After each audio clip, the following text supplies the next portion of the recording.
aí? Tá sem vontade de ler a Bíblia, né, minha filha? Mas você gostaria de mudar essa situação? Tentar, pelo menos? Então esse vídeo é pra você. Vem comigo que você está no Bíblia Aqui.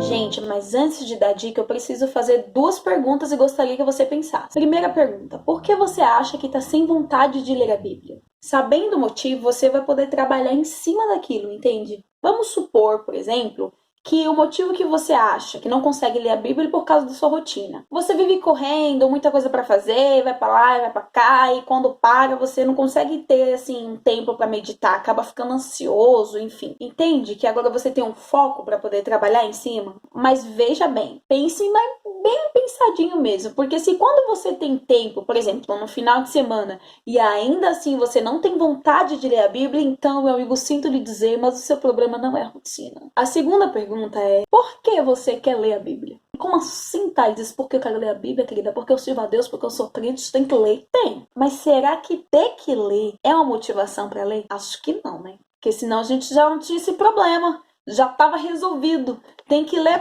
tem que ler. Eu te convido então a pensar no propósito de ler a Bíblia. Por que você quer ler? Porque você se sente culpado se não ler? Porque você acha que vai pro inferno se não ler? Ou talvez seja porque você quer conhecer profundamente a Deus. Porque você quer saber qual é a vontade dele para sua vida, ou o que ele espera de você em relação às outras pessoas. Sei lá, enfim, qual é o seu propósito de ler a Bíblia? Essa pergunta é muito importante, porque dependendo da visão que você tem sobre o porquê ler a Bíblia, aquilo pode mudar o seu comportamento. Imagine, por exemplo, que você está fazendo uma faculdade, mas você não gosta lá essas coisas. Seu pai pagou, entendeu? Ele quer que você seja tal coisa. Qual que é a motivação que a pessoa vai ter para estudar? Agora, quando tu tem um propósito, que tu tem um sonho, que tu quer aquela coisa, aí as coisas mudam, né? Para dar uma forcinha, um empurrãozinho, eu vou te dar uma lembrada do que a Bíblia fala sobre ela. A palavra de Deus ilumina o seu caminho. Ela contém verdade sobre perguntas da vida. De onde vens, de onde vais, para onde vais. Através do seu estudo,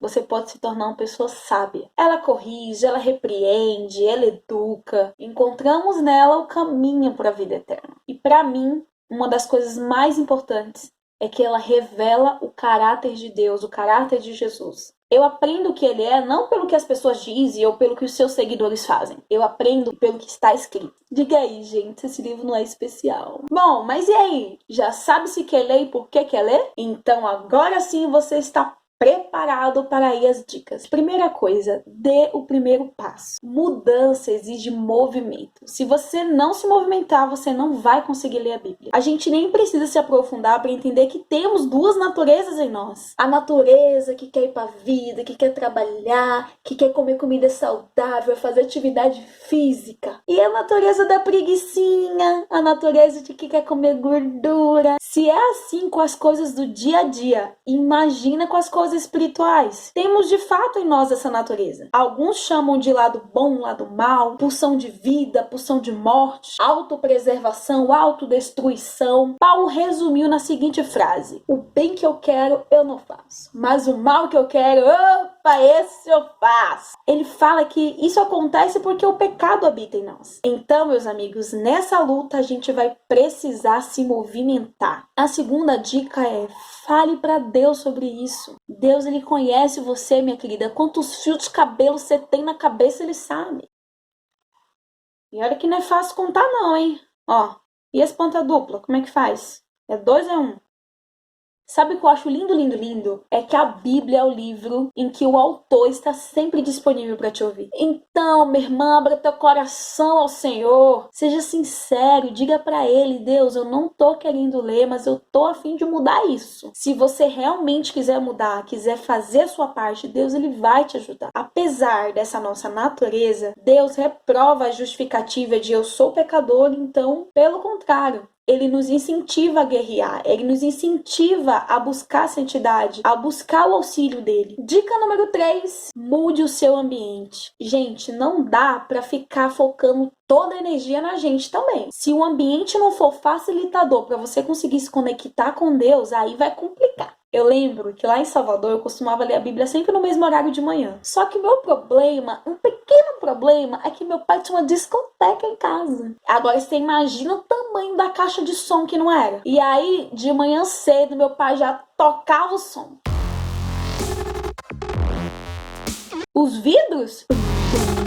Mas menina, não tinha força de vontade que me ajudasse a concentrar na palavra. Então você entende? Eu tive que mudar o meu ambiente. Às vezes eu saía de casa e ia para um outro canto para ler a Bíblia. Mas se você não tem uma discoteca na sua casa, então talvez seja um pouquinho mais fácil. Talvez seja coisa apenas de, sei lá, trancar o quarto, deixar o celular de lado, deixar o computador no outro. Veja qual é a sua necessidade e tire as distrações do ambiente. Você pode ter toda a força de vontade do mundo, mas se o seu ambiente não contribui para reforçar aquilo que você quer, aí mudando o ambiente, você vai dar uma forcinha para essa sua natureza conseguir se concentrar, entendeu? Crie um método. Sim, por exemplo, você vai começar pelo Novo Testamento, pelo Antigo, por Salmos, por histórias da Bíblia, pela vida de Jesus. Isso facilita um pouco do que você... Toda vez que você for ler, você abrir aleatório e apontar para um verso específico. Ordene mais ou menos qual é o seu propósito em estudar naquele momento, para que você consiga se aprofundar naquilo. Por exemplo, na minha leitura pessoal, eu leio o Antigo Testamento. Já no meu culto com meu esposo em casa, a gente lê o Novo Testamento. Eu procuro sempre tentar entender o que o autor está querendo dizer e para onde ele está apontando. O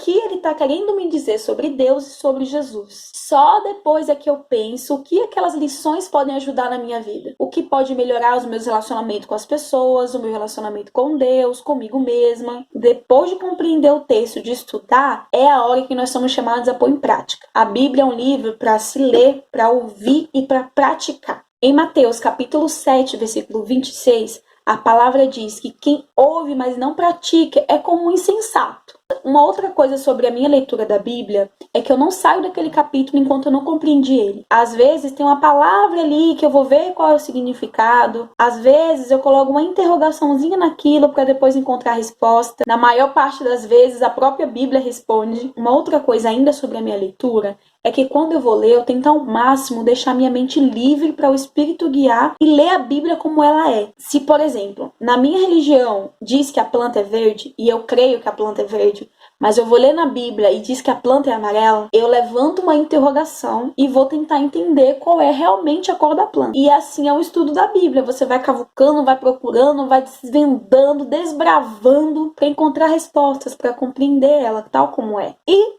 a última dica é que se você desanimar, recomece. Pergunte novamente por que você não quer ler. Relembre o seu propósito da leitura. O bom de você ter um objetivo e não deixar ler só para ler é isso. Por mais que esteja algum dia que você esteja mais desanimado ou tenha algum dia que você não leia, você tem um propósito e você vai retomar no outro dia. E assim é a caminhada da vida cristã, sabe? Agora, tem pessoas que só conseguem ler se tiver um ritual, se ter que ler todo dia aquele horário, 4 horas da manhã. Então, se funciona para você, é perfeito. Deus nos dá milhões de incentivos para ler e se conectar com a palavra. Mas se você não conseguir ler naquele momento, naquele dia que você combinou com você que ia ler, leia no próximo.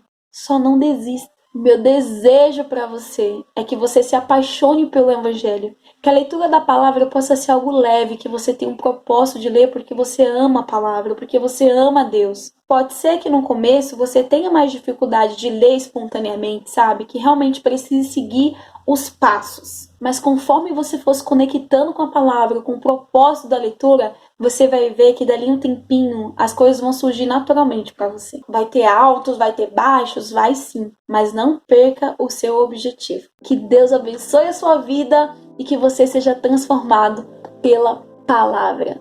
Um grande abraço e até o próximo vídeo.